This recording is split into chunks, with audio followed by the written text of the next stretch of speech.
E aí pessoal, tudo certo? Hoje nós vamos falar o porquê a nossa moeda, o real, ele vale o que vale. E aí, você já parou para pensar o que faz o real ter um valor na nossa sociedade? O porquê que as pessoas aceitam? O porquê que as pessoas negociam nessa moeda? Então pessoal, por muito tempo eu particularmente achei que a nossa moeda ela tinha um lastro em ouro.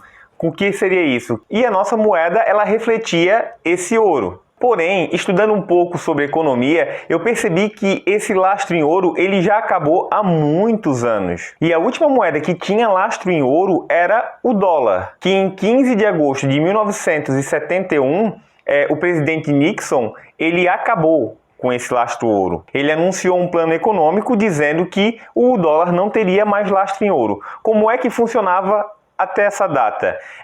O dólar tinha lastro em ouro e as moedas de alguns países tinham lastro em dólar. Então, automaticamente, as moedas dos países tinham lastro em ouro, porque um refletia o outro.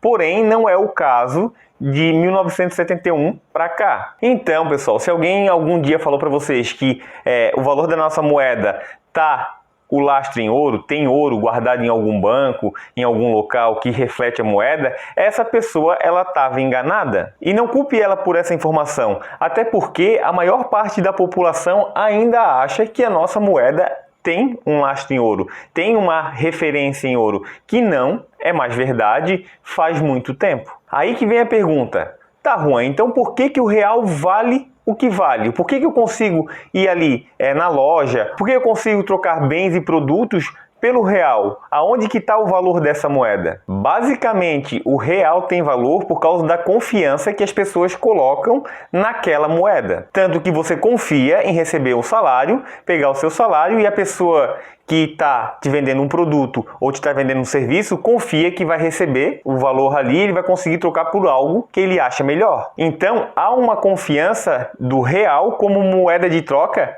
no Brasil. Mas isso é só um tipo de confiança. Tem a outra confiança que é a confiança no Estado brasileiro. Então, como funciona isso? Quanto mais confiável o país emissor da moeda, mais essa moeda ela tende a manter o seu poder de compra. Pois hoje, como eu falei, ela tem lastro em confiança no Estado. Quando eu falo Estado, não é só o governo, e sim o Estado por inteiro. É economia, é produção, são inúmeros fatores que vão fazer com que aquela moeda passe a valer alguma coisa dentro da nossa sociedade. Então a gente já tem ciência de que não existe mais lastro em ouro e o lastro está na confiança do país que está emitindo aquela moeda. Se o nosso país tem uma boa produção de bens e serviços, se o país tem um governo que tem as contas públicas em dia, se é um país responsável que tem responsabilidade fiscal, se é um país que o seu governo em si é um governo confiável, ele respeita a propriedade privada,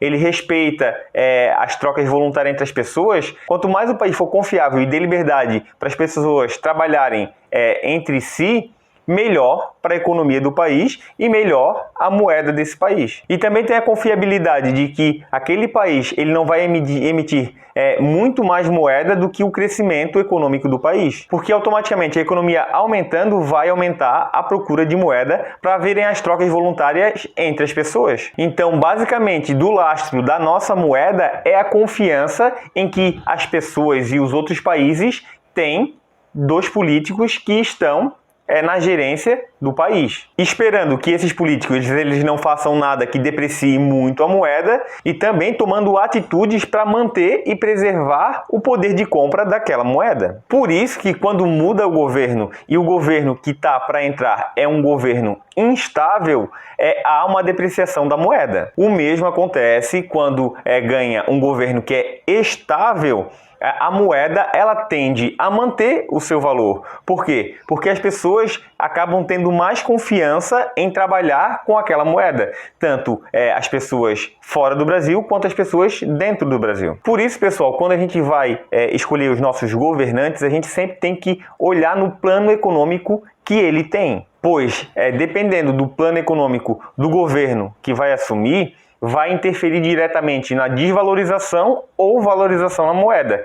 Tudo dependendo dos fatores de responsabilidade fiscal, responsabilidade com as contas públicas, uma boa administração. Você vê a importância de, quando for escolher os nossos gestores, a gente escolher de forma certa ou então de uma forma menos errada. Até por isso que, quando alguns chefes de estados fazem pronunciamentos que não condizem com uma responsabilidade fiscal, que não condizem com uma boa administração, a moeda, ela geralmente deprecia de acordo com outras moedas. Por quê? Porque investidores estrangeiros veem que aquele país ele não é tão confiável, tiram a sua moeda do país e acaba tendo uma desvalorização. Aí você me fala, tá, Juan, então por que a gente não volta no padrão ouro? A gente não volta para o padrão ouro porque tudo tem os seus prós e os seus contras. E eu não estou falando que o lastro da moeda em ouro, o padrão ouro, seja a melhor estratégia econômica, e nem que o lastro na economia em geral também seja a melhor estratégia econômica. Com certeza, se vocês fizerem pesquisas, vocês vão encontrar economistas renomados que vão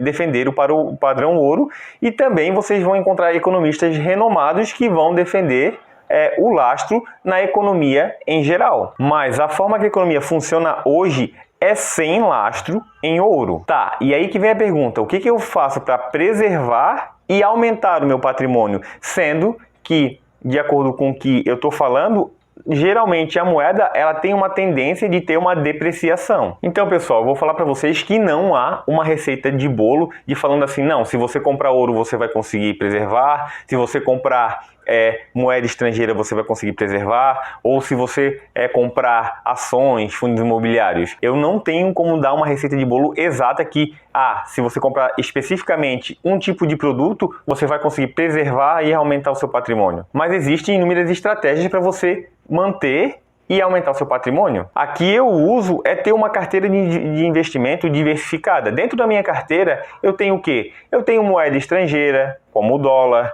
eu tenho fundos imobiliários, eu tenho ações, eu tenho criptomoedas, eu tenho ouro.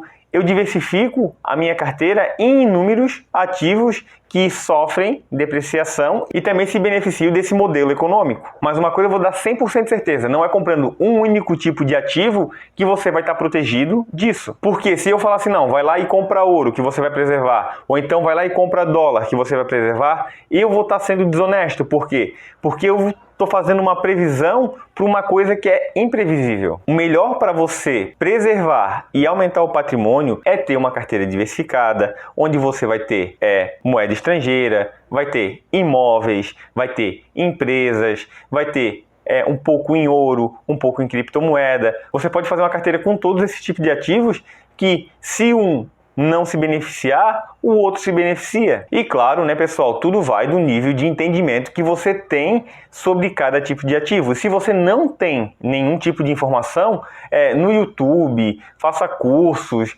procure informação para que você mantenha, sempre nessa ordem, manter patrimônio e depois aumentar. E comenta aqui embaixo se você tem algum tipo de ativo que vai manter e aumentar o seu patrimônio. Eu espero que vocês tenham gostado desse vídeo, pessoal. Se vocês gostaram desse vídeo, eu vou pedir para vocês curtirem ele, que assim você mostra para o algoritmo do YouTube que esse vídeo é relevante e vai entregar a muito mais pessoas que precisam. Valeu, pessoal! Um beijão no coração.